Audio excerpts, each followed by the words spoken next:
When shading with the art pencils in the art classroom, or if you happen to own these at home, you first want to tone your white paper. So in class, we have been toning with our 6B, which is our softest. If you would like, because you have to make so many of these, you can try toning your paper with other values of pencil. So I'm keeping my marks pretty close together. I'm not using a lot of pressure with the 6B because it is so dark. And then I'm going to smudge it with my finger. I like to work in a circular fashion.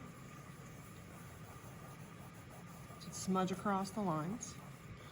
When you draw with the art pencils, you use a regular HB pencil. You draw a careful circle. Remember, you can go over your lines if you're not happy with them. Because this is a shading assignment, you won't see your scribble marks when you're done. For our initial shading, we're going to use the 2B, which is softer than the HB, but not as dark as the 6B. Our light source is consistent, so because I have these other examples here with the shadow on the left edge and the cast shadow on the right, I'm going to maintain that for all of my water droplets.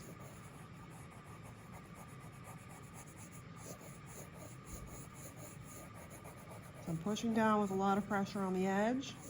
And I'm gradually tapering off my pressure. So to taper means to use less of.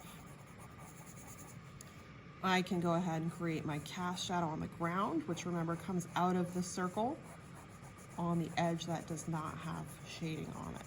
It just has your mid-tone, which is your base value from toning the paper. My 6B comes in handy for making those shadows really pop. So I'm going to push down with moderate pressure. I'm going to outline the sphere where it has that crescent moon shadow. Gradually use less pressure so it blends into your 2B. And repeat the same process with the cast shadow on the surface. We'll smudge again to blend our values together, make it smoother.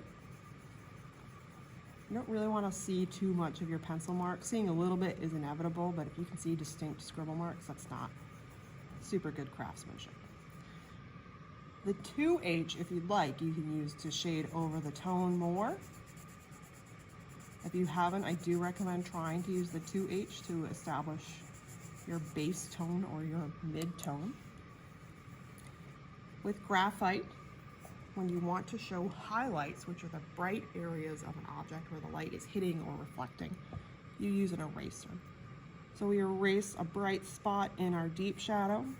We pick up some of the graphite on the opposite edge, not too much, so change the amount of pressure that you're using. You can soften those edges by smudging it with your fingertip.